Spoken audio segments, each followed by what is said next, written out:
Nahor karena wisuda. Terima kasih Pak Stefri. Selamat siang Pak Nahor. Selamat siang Ibu Tin. Ya, shalom. Ini keadaan Yohanes, makin tampan dia. Makin tampan dia. Jangan buat Yohanes makin tampan di sini. Coba Ya, buka puji masker. Tuhan. Senyum dulu Yohanes. Puji Tuhan, shalom Neon.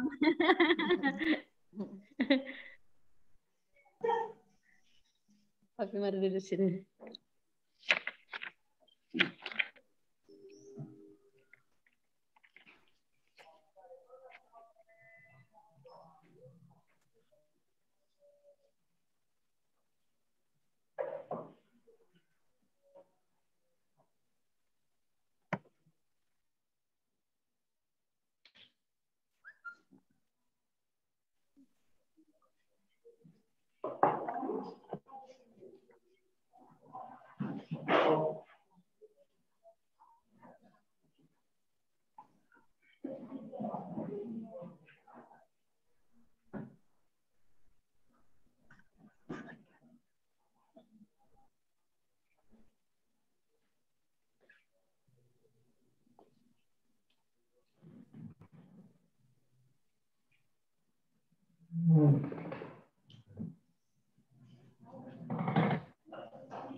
Bapak Ibu, sebelum kita memulai dengan pembelajaran kita siang ini, mari kita awali dengan doa.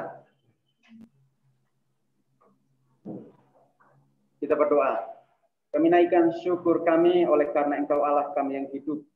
Kami naikkan syukur kami bukan karena alasan tertentu, bukan karena sekian alasan, tetapi karena Engkau Allah yang hidup, satu-satunya Tuhan dan Juru Selamat kami.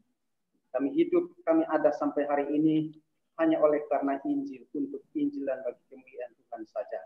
Terima kasih banyak Bapak, berkati pembelajaran kami siang ini sampai sore hari ini. Tuhan ambil alih, berkati kami semua melalui setiap media elektronik yang kami gunakan, baik handphone, laptop, apapun itu, berkati jaringan internet kami masing-masing. Supaya sekalipun kami dibatasi oleh jarak, tetapi kami boleh saling melengkapi dengan pembelajaran Injil untuk penginjilan dunia. Demi Tuhan kami Yesus Kristus, firman yang hidup kami bersyukur. Amin.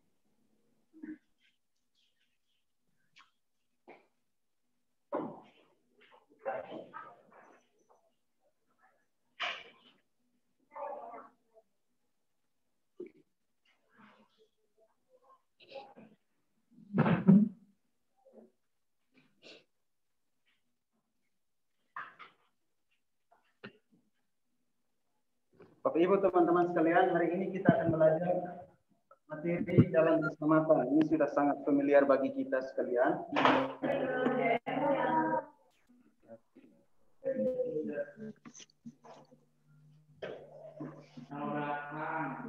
Saya akan tanya bagi kita sebagai papan tulis ini. Bapak Ibu boleh memperhatikan di catatan masing-masing. Saya percaya semua sudah memilikinya. Jalan keselamatan.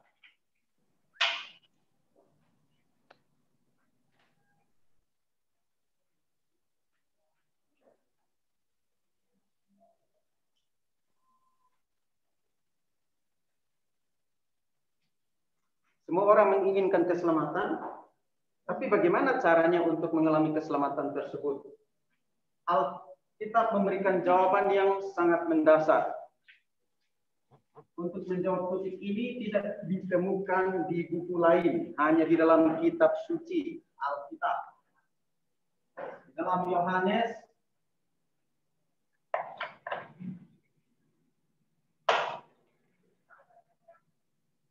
pasal 14 ayat 6 dan Kisah Para Rasul pasal 4 ayat yang ke-12. Dua ayat ini saja sudah menjawab topik ini, jalan keselamatan. Tetapi bagaimana untuk kita memahaminya? Mengapa manusia memerlukan keselamatan? Dan siapa yang dapat menyelamatkan kita atau memberikan jaminan keselamatan bagi kita? Untuk menjawab topik kecil ini, maka ada beberapa poin yang kita perlu pelajari bersama. Yang pertama, kita perhatikan dari manusia mula-mula. Nomor satu adalah manusia mula-mula atau manusia pertama. Kejadian pasal 1 ayat 1 dikatakan pada mulanya Allah. Allah menciptakan langit dan bumi, dan hari yang terakhir Allah menciptakan manusia. Alkitab memberitahu kepada kita di dalam Kejadian pasal 1 ayat 27, Allah menciptakan manusia ini segambar dan serupa dengan Allah. Di dalam Yohanes pasal 4 ayat 24 dikatakan Allah itu roh. Barang siapa menyembahnya harus menyembahnya dalam roh dan kebenaran. Itu sebabnya Allah menciptakan manusia sebagai makhluk rohani dengan tujuan tertinggi. Makhluk rohani, manusia sebagai makhluk rohani dapat bersekutu dengan Allah, dapat memuliakan Allah, dapat memuji menyembah Allah. Kejadian pasal 1 ayat yang ke-28,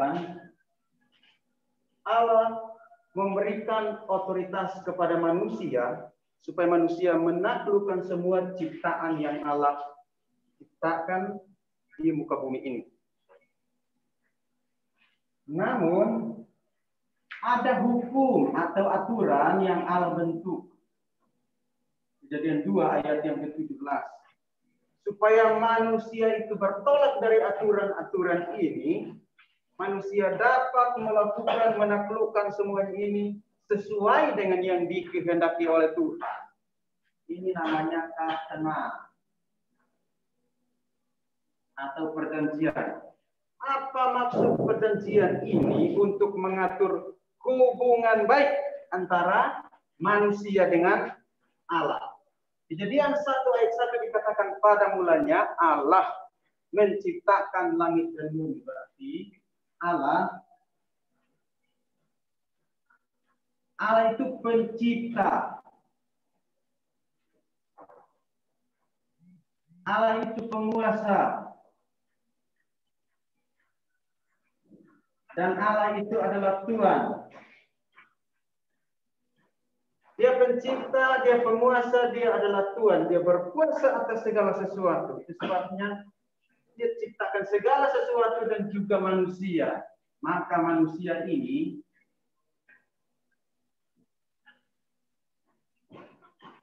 adalah ciptaan. Dia adalah wakil penguasa. Mengapa dikatakan wakil penguasa? Karena Allah memberikan otoritas kepada manusia. Sebelum itu Allah memperlengkapi mereka, Allah memberikan otoritas atau perintah yang diterima oleh manusia itu datang dari Allah. Sebagai pencipta, penguasa, dan Tuhan. Maka dia disebut, manusia disebut wakil penguasa. Status manusia adalah wakil penguasa. Manusia itu adalah hamba.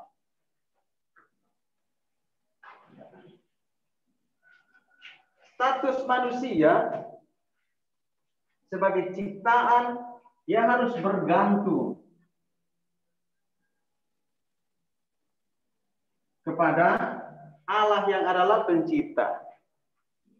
Status manusia sebagai wakil penguasa yang harus taat.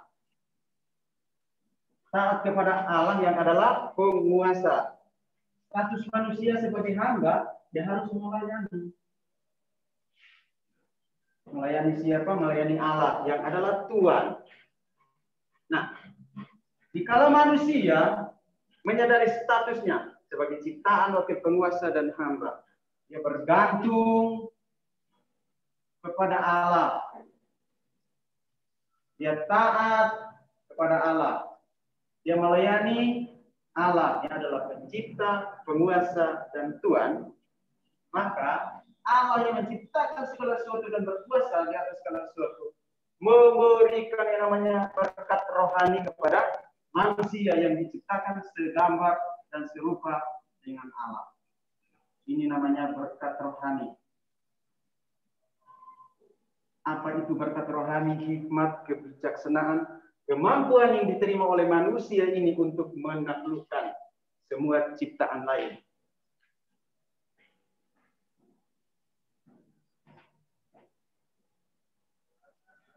Setelah itu Allah memberikan otoritas atau amanah kepada manusia. Taklukkanlah itu. Ya. Dikatakan taklukkanlah itu. Semuanya itu. Dalam Kejadian pasal 1 ayat yang ke-28. Apa maksudnya? Artinya ketika manusia ini menerima berkat rohani dari Allah, maka dengan kemampuan yang berasal dari Allah atau bersumber dari Allah, Tuhan memberikan satu perintah. Taklukkanlah semuanya itu, berkuasalah semuanya atas semuanya itu, atau peliharalah, rawatlah semuanya itu dengan baik. Ini semua adalah perintah yang berasal dari Tuhan. Dengan kemampuan yang diterima manusia ini dari Allah. Nah, jika manusia melakukan semua yang diperintahkan oleh Tuhan, maka semua ciptaan lain ini mengeluarkan hasil, dan hasil ini disebut berkat jasmani atau berkat fisik atau berkat materi yang kita nikmati tiap-tiap saat, makan, minum, pakai, dan lain sebagainya. Berkat jasmani. Ya. Inilah prinsip penciptaan Allah yang dikehendaki oleh Allah. Dan inilah yang dirancang oleh Allah sejak semula. Hidup seperti ini namanya teosentris.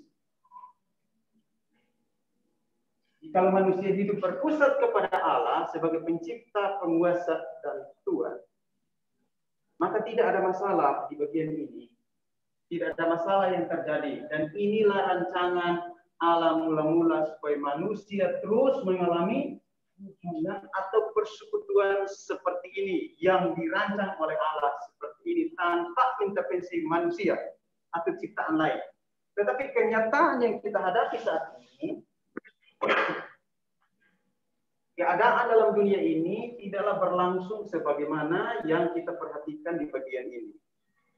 Ya, terjadi berbagai masalah, sampai masalah dunia, ada masalah-masalah yang dialami pribadi, ya, bumi, segala macam korupsi dan berbagai kejahatan-kejahatan lain. Masalah-masalah yang tidak kunjung selesai.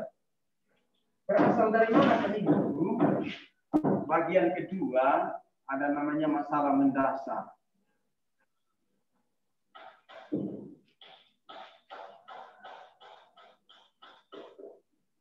Masalah mendasar ini bersumber dari Kejadian pasal 3, kita baca di sana ayat 1 sampai ayat yang ke-6. Dan juga Hosea pasal 6 ayatnya yang ayat yang ke-7. Di situ iblis menggoda manusia dan akhirnya manusia lebih taat kepada iblis daripada berpegang kepada perintah Tuhan atau hukum yang disampaikan oleh Tuhan. Sehingga ada 3 hal muncul di sini. Yang pertama itu, masalah ini bersumber dari setan. Itu sebabnya dalam Yohanes 8 ayat 44, Yesus berkata kata Bapa, iblislah yang menjadi bapakmu dan kamu hanya melakukan apa yang dikehendaki oleh iblis. Akhirnya manusia jatuh ke dalam dosa karena dia tidak memiliki kemampuan lagi untuk membedakan mana yang baik dan yang jahat. Yang mendominasi hidup manusia adalah dosa. Di dalam Roma pasalnya yang ketiga ayat yang ke-10 dikatakan tidak ada yang benar, satu orang pun tidak, dan ayat yang ke-23 semua orang telah berdosa dan kehilangan kemuliaan Allah. Yang ketiga adalah manusia terpisah dari Allah. Yesaya 59 ayat yang kedua dikatakan firman Tuhan, yang menjadi pemisah antara kamu dan Allahmu adalah segala dosa dan pelanggaran. Ketiga hal ini menyebabkan manusia tidak lagi bersekutu dengan Allah, tidak lagi menikmati kemuliaan Allah, tidak lagi datang untuk memuliakan Tuhan. Karena sudah dikendalikan oleh setan, manusia hidup dalam dosa dan terpisah dari Allah. Tidak ada lagi pemulihan bagi manusia. Masalah-masalah ini menyebabkan manusia mengalami berbagai masalah yang sifatnya adalah pribadi. Keadaan ini menyebabkan manusia yang tadinya dapat bersekutu dengan Allah akhirnya terpisah dari Allah sebagai pencipta. Keadaan manusia terjadi seperti ini. Kalau kita perhatikan garis di atas adalah garis lurus yang menjelaskan bahwa hubungan antara Allah dan manusia masih tetap berlangsung. Tetapi pada bagian kedua ini ada perbedaan yang sangat mendasar. Manusia itu telah terpisah dari Allah.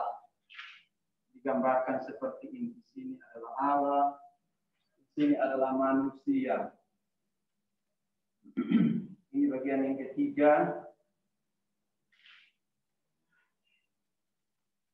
Terlihat bagian yang ketiga ini kelihatannya manusia berada di sini, tetapi sebenarnya setan yang mengendalikan hidup manusia, sehingga status manusia yang tadi sebagai anak-anak Allah ketika digoda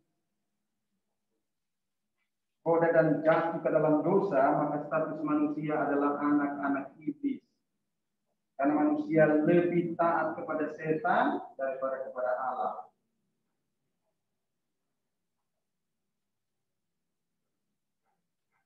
Dalam Yohanes pasal 8 ayat 44, iblis menjadi bapakmu. Dan yang kedua, manusia mengalami masalah rohani. Sebabnya jatuh ke dalam penyembahan berhala. Orang yang menyembah berhala itu sebenarnya yang menyebabkan hal ini terjadi beralihan keyakinan. Yaitu sebenarnya adalah kepada Allah, kepada manusia, atau kepada setan, kepada berbagai hal tertentu yang bukan Allah. Dalam Keluaran pasalnya yang ke-20 ayat 4 sampai ayat yang ke-5 dijelaskan demikian. Dan pada akhirnya karena manusia mengalami masalah rohani ini, maka menyebabkan juga mental. Manusia juga bermasalah, masalah mental. Dalam Matius pasalnya yang ke-11 ayat 28, Tuhan berkata, itu ajakan juru selamat, marilah kepadaku semua yang letih, lesu, dan berbeban berat. Aku akan memberi kelegaan. Masalah mental ini juga mempengaruhi fisik manusia. Yang berikut adalah masalah fisik. Ya, masalah mental ini kita perhatikan bahwa ada orang-orang yang merasa dia sakit, tetapi diagnosa dokter tidak menemukan apa-apa dalam tubuh orang tersebut. Ini bukan masalah dia seperti mental orang itu terganggu. Akhirnya berakibat pada fisik. Sebabnya Filipus di Kaisarea Filipi melayani orang-orang yang bermasalah seperti ini. Kisah pasal 8 ayat 4-8. Filipus dipakai oleh Tuhan melayani orang-orang yang mengalami masalah mental. masalah fisik dengan hanya memberitakan satu nama Kristus itu sendiri. Yang kelima, manusia mengalami masalah setelah kehidupan. Di dalam Ibrani pasalnya yang ke 9 ayatnya yang ke-27 dikatakan manusia itu mati hanya satu kali dan setelah itu dihakimi. Roma pasal 6 ayat 23 juga menjelaskan demikian, dan juga Lukas pasal 16 ayat 19 sampai 31. Ada orang yang mengatakan bahwa karena berbagai masalah ini tidak kunjung selesai, maka bunuh diri supaya selesai hidup di dalam dunia ini. Padahal Alkitab memberitahu kepada kita bahwa kematian secara fisik itu belum selesai. Ada satu kesempatan di sana kita akan mempertanggungjawabkan hidup kita di hadapan Hakim yang agung, yaitu Yesus Kristus. Hal-hal ini jika tidak diselesaikan, maka setelah pelaku masalah-masalah ini, dia tidak ada lagi pun tetap diwariskan pada generasi berikut. Maka bagian ke-6 itu masalah yang diwariskan. Di dalam Matius pasalnya yang ke-27 ayat yang ke-25.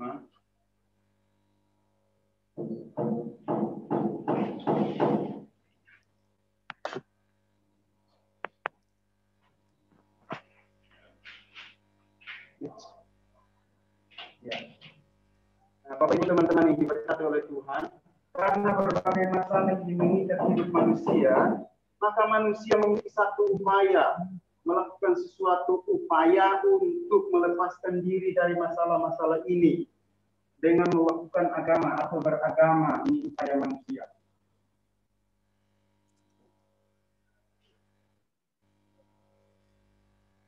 Ada orang yang mengatakan bahwa rajinlah ibadah, rajinlah pergi ke gereja supaya masalah-masalah ini selesai. Itu sebabnya ada orang-orang yang kita jumpai, dia tidak pernah absen setiap hari Minggu atau persekutuan-persekutuan tertentu. Dia menghadiri ini dengan satu keyakinan, karena kalau saya rajin ibadah, maka semua masalah-masalah saya ini akan diselesaikan.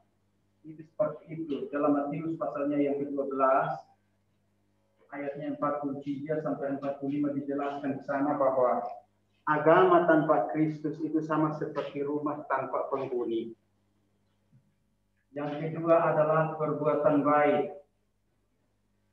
Ada orang mengatakan bahwa kamu harus rajin atau setia berbuat baik kepada sesama, bagi-bagi sembako dan lain sebagainya supaya kamu itu dilepaskan dari berbagai masalah. Tetapi toh saja di dalam Yesaya pasal 64 ayat 6 bisa dikatakan bahwa segala kesalehan manusia itu jika tanpa Kristus itu sama seperti kain kotor.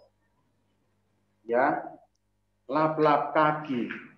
Pernahkah temukan orang yang setelah dia mandi terus dia lap muka dengan lap kaki? Itu tambah kotor, kelihatannya kering tetapi tambah kotor. Itu segala kesalehan manusia, perbuatan baik manusia, jikalau tanpa Kristus itu diumpamakan seperti itu, tidak ada artinya sama sekali. Orang yang mengatakan bahwa kalau ikuti setiap nasihat manusia, ya, menghormati dan menghargai sekali orang-orang yang sudah meninggal sehingga rajin bersihkan kubur dan lain sebagainya, supaya apa? Melepaskan diri dari masalah-masalah ini. Hal-hal ini bukan saja orang-orang yang tidak percaya yang melakukan, tetapi merasuk sampai di dalam gereja-gereja. Ya, sama dalam gereja, ya, di dalam gedung gereja melakukan ibadah terus, tapi kalau tidak ada pemberitaan tentang Injil yang benar, maka sama saja, sama seperti kain lap oto, kain lap mobil, kita pakai untuk lap muka. Sahabat ini juga seperti itu. Dalam Kolose pasal 2 ayat yang ke-8, Paulus menasihati jemaat di Kolose, hati-hati terhadap filsafat-filsafat yang kosong. Ya. Yang berikut adalah hukum. Ada orang mengatakan bahwa jika kita setia untuk melakukan berbagai hukum, maka kita akan diluputkan dari berbagai masalah. Itu juga hal yang salah. Dalam Roma pasal 3 ayatnya yang ke-20 dan juga Injil lain. Sekalipun memberitakan Injil tetapi tidak menyebutkan Injil yang murni, maka di dalam seperti di dalam Matius pasalnya yang ke-16 ayat 13 sampai 14 tidak memberitakan tentang Injil yang dimaksudkan oleh Alkitab, maka sekalipun rajin atau memenuhi berbagai tuntutan ibadah, tapi tidak akan pernah melepaskan diri daripada berbagai masalah ini. Nah, jadi upaya-upaya manusia ini tidak pernah membuahkan hasil, karena kita ketahui bersama bahwa tidak pernah ada solusi yang datang dari diri manusia yang berdosa. Alah, webinar kan?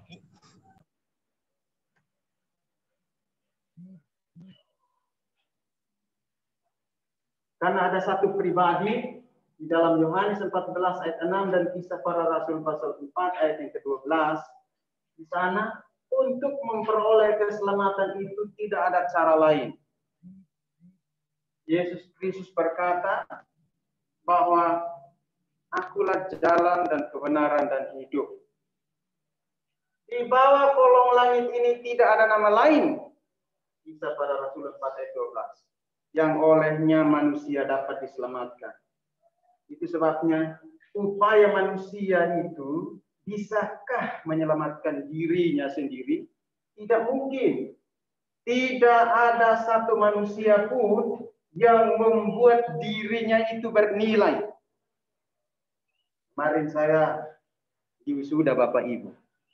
Dan ada satu kata sambutan yang sangat mengganggu telinga saya dari orang yang terhormat di negeri ini, ya, salah satu orang, ya. Dia berdiri dengan mic yang keras, dia ucapkan, kamu itu yang membuat dirimu itu bernilai. Amin. Semua amin. Saya dalam hati yang amin juga kurang paham. Ya. Jadi mana mungkin manusia yang berdosa ini buat dirinya itu bernilai. Nilai manusia itu datang dari satu pribadi yang tidak berdosa. Namanya Yesus Kristus. Ini yang harus menjadi pemberitaan kita. Saya merenungkan satu bagian firman Tuhan dalam Kisah Para Rasul pasal 3 ayat yang ke-1 sampai ayat yang ke-10. Itu teks itu ketika saya baca saya terkagum-kagum. Ya. Beberapa hari yang lalu orang lumpuh di gerbang bait Allah, Petrus dan Yohanes menjumpai orang lumpuh itu dan Petrus berkata, emas dan perak tidak ada padaku, tetapi apa yang kupunyai kuberikan kepadamu. Kalimat yang berikutnya, demi nama Yesus Kristus orang Nazaret itu berjalanlah. Berarti dia Yesus Kristus satu-satunya yang dapat menyelesaikan berbagai persoalan manusia apapun itu. Nah, ini ada mahasiswa, ada 13 orang. Karena tambah lagi dengan Ibu Ati, istrinya Bapak Nus. Sudah mulai kuliah hari apa itu? Ya, minggu ini. Saya melihat bersyukur orang seusia Ibu memiliki kehausan untuk belajar. Kita belajar bukan supaya dapat gelar, bukan supaya pintar, tetapi mengalami pembaharuan dari Tuhan dan mengenal Alkitab, mengenal Kristus sesuai dengan yang di dalam diungkapkan kitab suci, tertulis di dalam Alkitab. Ya, ini solusi yang harus kita pelajari, perhatikan bersama. Semua masalah ini, di balik semua masalah yang manusia hadapi, dunia hadapi itu dikendalikan oleh roh jahat, setan. Maka tidak bisa diselesaikan dengan kekuatan manusia. Karena memang tidak ada kekuatan atau kemampuan dari manusia itu. Maka ada solusi dari satu pribadi. Ini keselamatan dari Allah.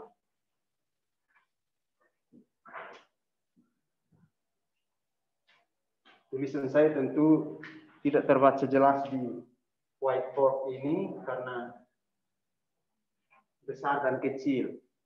Bapak Ibu sudah memiliki catatan masing-masing, perhatikan di catatan masing-masing. Di dalam Yohanes pasalnya yang ketiga ayat 16 dikatakan kita diselamatkan itu karena kasih Allah itu semata-mata. Kasihnya itu tidak dapat diukur, diselami karena begitu besar kasih Allah.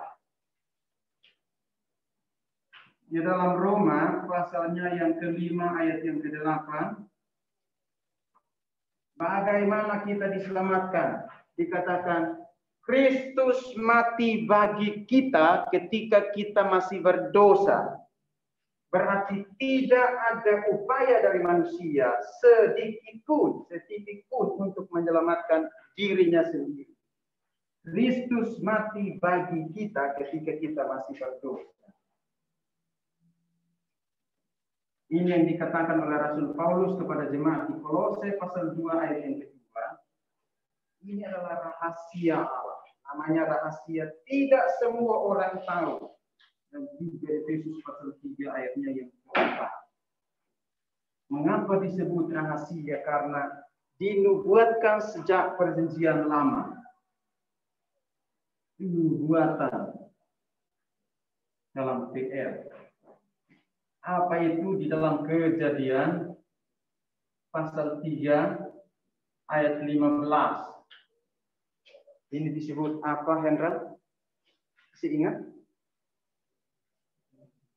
Proto-evangelium. Itu bahasa Latinnya seperti itu. Bahasa Inggrisnya juga proto-evangelium.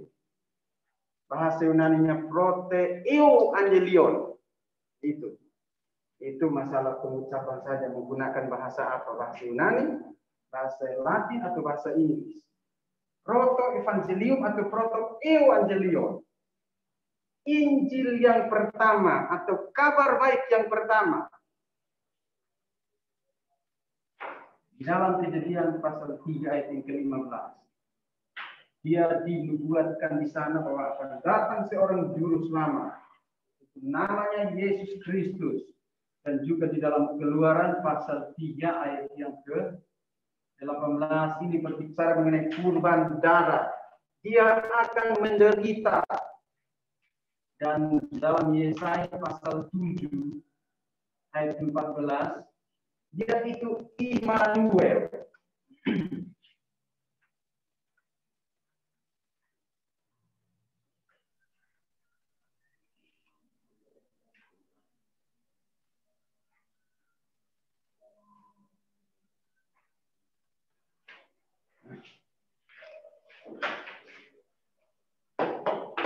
Ya. Digenapi di dalam penggenapannya di dalam perjanjian baru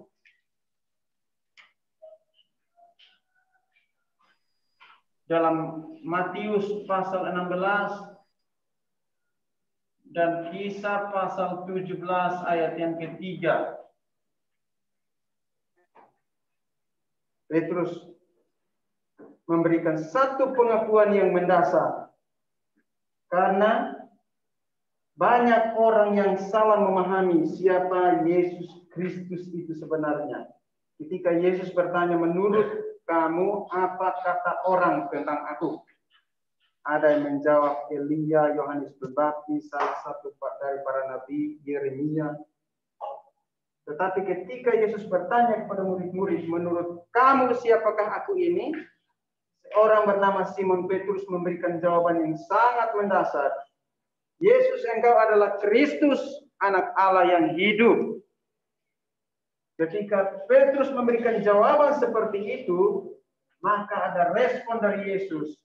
Karena pengakuan itu, maka berdasarkan pengakuan tersebut, aku akan mendirikan jemaatku atau gereja.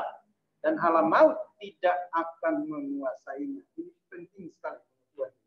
Yang sering kita kenal, Yesus adalah Kristus dan digubah menjadi satu pujian, ya. Yesus adalah Kristus yang sering kita nyanyikan bersama. Nah, dialah Yesus yang adalah Kristus yang menjadi solusi bagi semua masalah manusia. Yesus itu adalah sebuah nama. Maka ini pengakuan ini kita harus memahami secara mendasar, bukan saja menghafal satu kalimat itu. Karena banyak nama Yesus. Ada Gabriel Yesus, ada Napas Yesus. Bahkan waktu lalu saya dengan tim teman-teman melayani di Malaysia, di daerah apa itu saya sudah lupa. Saya akan buat kelompok forum. Terus anggota forum saya itu ada 4 orang. Saya bertanya menjelaskan hal ini dan ada seorang laki-laki dia memberikan jawaban. Iya benar, memang banyak Yesus. Di kampung saya juga ada banyak Yesus, saya pernah pukul dia. Nah, itu bayangkan. Makanya pemahaman kita tentang Yesus ini harus mendasar. Bukan saja satu kalimat pendek itu yang kita hafal, tetapi Yesus adalah Kristus. Kita harus memahami secara utuh. Ketika orang bertanya, atau kita harus memahami secara mendasar sebelum menjelaskannya kepada orang lain. Supaya tidak salah. Yesus adalah sebuah nama, personal name.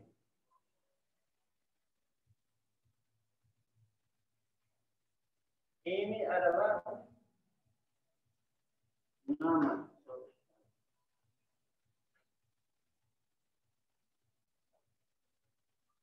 Artinya juru selamat. Kristus ini adalah gelar yang artinya yang diurapi. Teman-teman yang diberkati oleh Tuhan, di dalam perjanjian lama ada 3 jabatan di mana sebelum seseorang menjabat atau menyandangnya, dia harus diurapi, yaitu nabi, imam, dan raja. Tidak ada satu tokoh pun di dalam perjanjian lama yang satu pribadi tetapi menyandang 3 jabatan ini, nabi, imam, dan raja. Hanya satu pribadi namanya Yesus Kristus. Dia adalah nabi sejati, imam sejati, dan raja sejati yang diurapi. Ini adalah jabatan Yesus yang adalah Kristus itu. Kita perhatikan apa fungsi 3 jabatan ini. Nabi sejati. Ya, kita perhatikan Yesus yang adalah Kristus, dia nabi sejati, dia imam sejati, dan dia raja sejati. Kalau kita memperhatikan perjanjian lama, di sana adalah Mesias, rangkuman seutuhnya adalah Mesias yang akan datang. Di dalam perjanjian baru adalah Mesias yang sudah datang. Dialah Kristus itu. Kristus yang sudah datang, yang telah datang, namanya Yesus.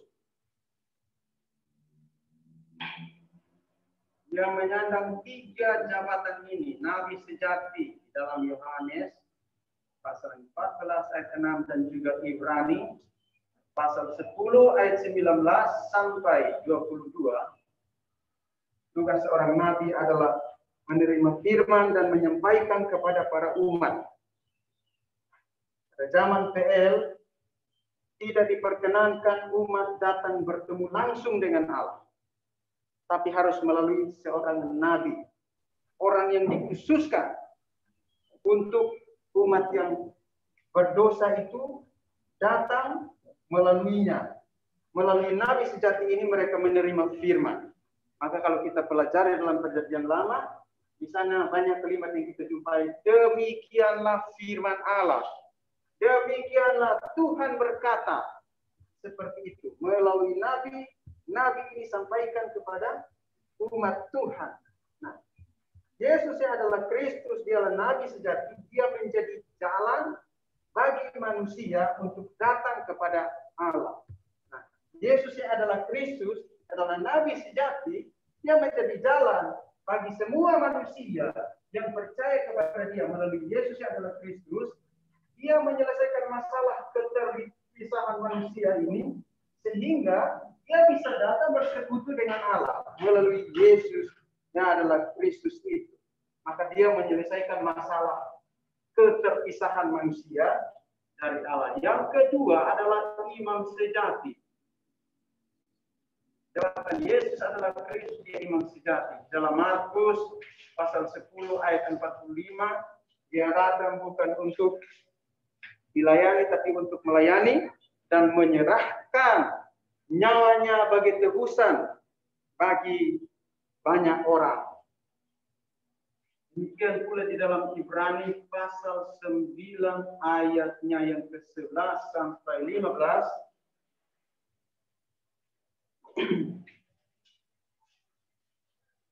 Dia datang bukan untuk membawa kurban darah domba, tetapi membawa dirinya sendiri, membawa darahnya sendiri sebagai pengampunan dosa umat manusia. Kalau imam di dalam PL itu untuk melakukan pengampunan dosa, umat mengalami pengampunan dosa, maka umat harus mempersiapkan domba yang terbaik. Diperiksa oleh imam layak untuk dipersembahkan, darahnya dipercikan dan dosa orang yang berdosa itu diampuni. Orang yang membawa korban darah ini, dosanya diampuni, diwakili oleh imam sejati, imam ini. Tetapi sudah digenapi di dalam diri Yesus Kristus, dia imam yang sejati. Dia tidak membawa darah anak domba, tetapi membawa darahnya sendiri, sehingga melalui darah Yesus Kristus dosa umat manusia, ya, dosa manusia diampuni, atau manusia ditebus, dikuduskan dari segala dosa yang menguasainya atau meracuni. Melalui darah Yesus Kristus, manusia disucikan dari dosa. Kita dibenarkan sehingga kita dapat bersekutu dengan Allah. Hanya melalui Yesus yang adalah Kristus, imam sejati. Demikian pula yang ketiga, dialah Raja sejati. Dalam 1 Yohanes pasalnya yang ketiga ayat yang ke-8, demikian pula Ibrani pasal yang kedua ayat 14 sampai 16, dikatakan bahwa dia berkuasa untuk menghancurkan pekerjaan setan. Jika setiap orang yang percaya kepada Yesus Kristus ini ada kuasa, ada otoritas, sehingga mereka tidak lagi dikuasai oleh setan atau oleh roh jahat. Ketika Kristus ada dalam hati kita masing-masing, kita melakukan satu pengakuan, satu keyakinan. Kita percaya menerima Dia sebagai Tuhan dan Juru Selamat, Dia ada dalam hati kita, ada dalam hidup kita masing-masing, maka pekerjaan setan ini telah dikalahkan oleh kuasa Yesus yang adalah Kristus, Raja sejati. Nah, bagaimana buktinya? Bukti bahwa Yesus adalah Kristus itu kita perhatikan dari yang pertama, kelahirannya. Di dalam Matius pasalnya yang pertama ayat yang ke-18 sampai 22. Dia lahir dari seorang perawan perempuan. Ya. Yang kedua, kematiannya.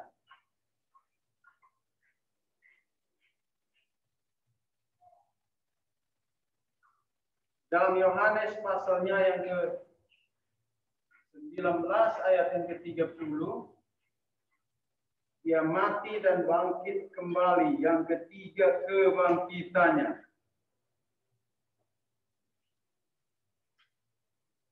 Matius pasalnya yang ke-28 ayat 1 sampai 20. Seseorang disebut Kristus, dia harus melewati 3 tahap ini. Lahir dari seorang yang tidak berdosa, seorang perawan perempuan.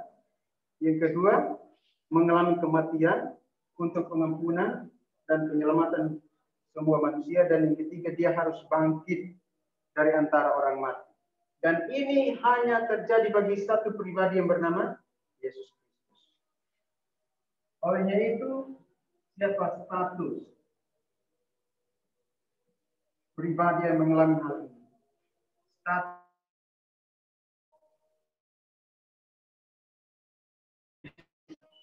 pasal 1 ayat 1 dan 14, dia adalah Allah sendiri. Firman itu telah menjadi manusia dan firman itu diam di antara kita. Pada mulanya adalah firman. Firman itu bersama-sama dengan Allah dan firman itu adalah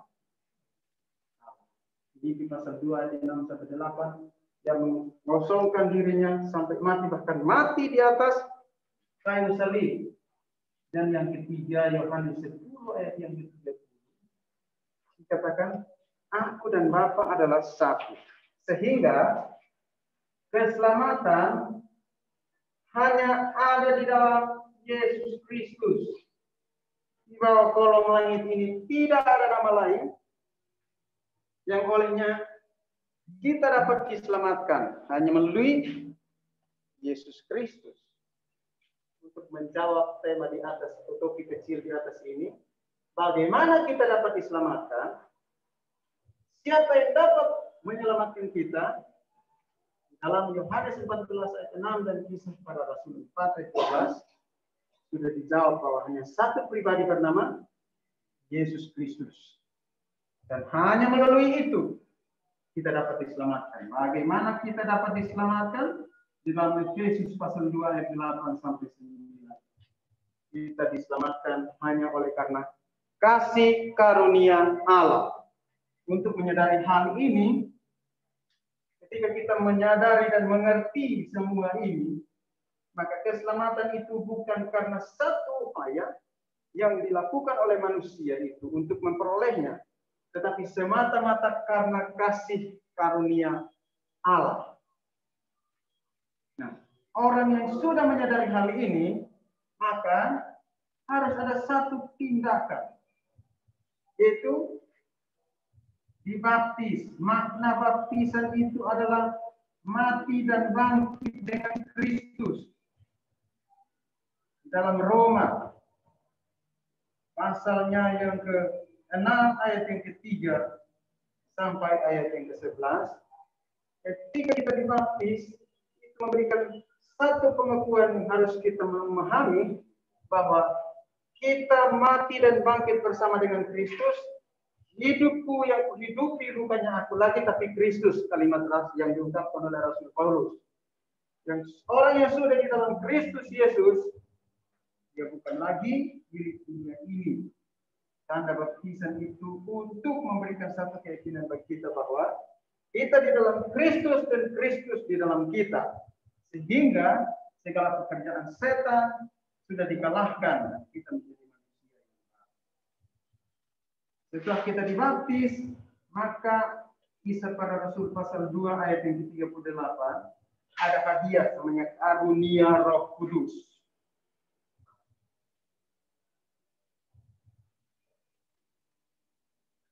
Kita diberikan karunia untuk menceritakan tentang karya Kristus menyelamatkan manusia. Nah, oleh karena peristiwa ini, setiap orang yang sudah ada di dalam Yesus Kristus, maka dia tidak lagi hidup di bawah otoritas setan, tidak lagi diikat oleh berbagai masalah dalam dunia ini, tetapi statusnya yang tadi adalah anak-anak iblis. Di dalam Kristus Yesus, status kita diubahkan, kita menjadi manusia baru. Dalam 1 Korintus pasal 2 ayat yang ke-12, kita menerima roh bukan dari dunia ini atau roh setan, tetapi roh yang berasal dari atas, yaitu Roh Kudus itu sendiri. Itu sebabnya Roh Kudus berdiam di dalam kita. Status manusia baru itu, hidup mereka dipimpin oleh Roh Kudus. Karena Roh Kudus berdiam di dalam orang yang sudah hidup di dalam Kristus. Dan di dalam Yohanes pasalnya 1 Korintus pasal 3 ayat yang ke-16, tubuhmu itu bait Allah. Mereka yang sudah hidup dalam Kristus, kita dikuasai dan dipimpin oleh Kristus. oleh kuasa Roh Kudus. Dan Yohanes pasal 14 ayat 16 sampai 18, Roh Kudus itu membimbing kita untuk hidup seturut kehendaknya Tuhan. Yang ketiga, di dalam Kisah Para Rasul pasal 1 ayat yang ke-8, Roh Kudus berkarya di dalam dan melalui kita, yang memampukan kita, mendorong kita untuk menyaksikan peristiwa yang telah dilakukan oleh Yesus Kristus itu. Itu sebabnya karena Roh Kudus berdiam di dalam kita, maka kita diberikan otoritas untuk menghancurkan atau mengalahkan segala pekerjaan setan. Di dalam Yohanes pasal 1 ayat yang ke-12, ketika kita hidup di dalam Dia, ketika kita menerima Kristus itu, ada kuasa atau otoritas untuk kita menjadi anak-anak Allah. Ada kuasa untuk mengalahkan pekerjaan setan. Lukas 10 ayat yang ke-19. Kita memperoleh kuasa perlindungan malaikat. Dalam Ibrani pasal 1 ayat yang ke-14. Dan yang ketiga, status kita diubahkan menjadi warga kerajaan surgawi. Kewargaan surgawi dalam Filipi pasal 3 ayatnya yang ke-20. Dan karena karya Kristus di dalam kita, status orang yang sudah diubahkan, mereka diberikan kemampuan untuk menaklukkan dunia ini dengan Injil, yaitu penginjilan dunia. Dalam Matius pasal 28 ayatnya yang ke-19 sampai 20. Kita menaklukkan dunia ini hanya dengan Injil, tidak dengan yang lain. Setelah itu keyakinan kita bahwa kita pasti diselamatkan di dalam Kristus Yesus. Yang pertama, keselamatan. Keyakinan orang yang sudah hidup di dalam Yesus Kristus itu ada keselamatan. 1 Yohanes pasalnya yang ke-5 ayat 11 sampai 13. Yang kedua itu ada jawaban doa. Yeremia pasal 33 ayat 3 dan juga Yohanes, Injil Yohanes pasal 16 ayatnya yang ke-24. Dan yang ketiga itu ada karunia Roh Kudus. Amsal pasal 3 ayat 5 sampai ayat yang ke-6. Ada pengampunan. 1 Yohanes pasal 1 ayat yang ke-9. Dan yang ke-5 ada kemenangan. 1 Korintus pasal 10 ayat 13. Bapak Ibu teman-teman yang diberkati oleh Tuhan,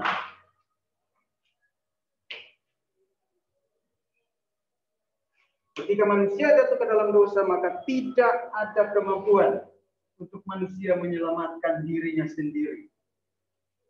Kalau ajaran-ajaran di luar Alkitab, keselamatan atau solusi bisa didapatkan dari diri kita sendiri, katanya.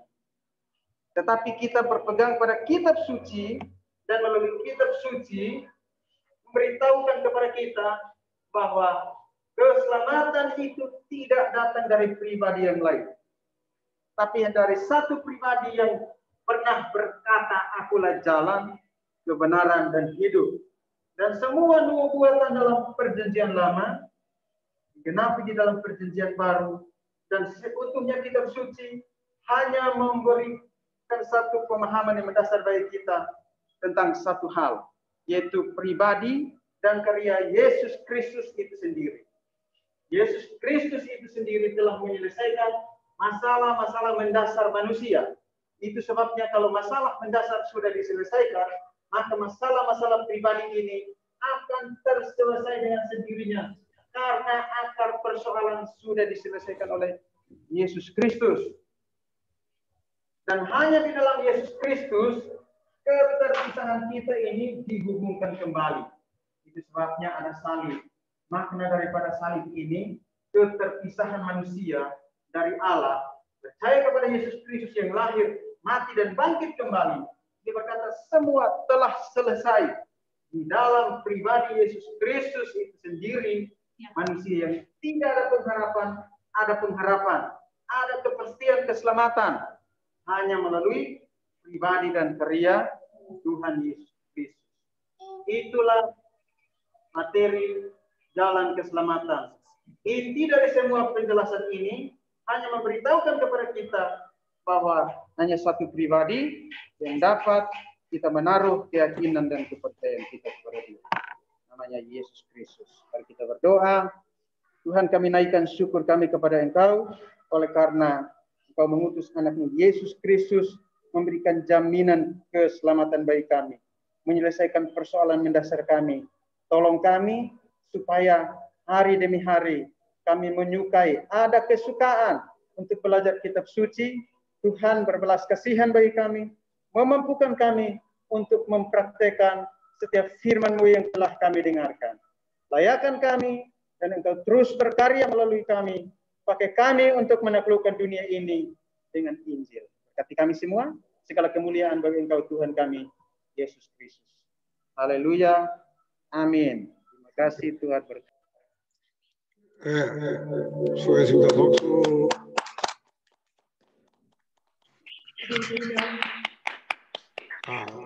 조금 쉬었다가 Terima kasih, Penawar. 방해하겠습니다.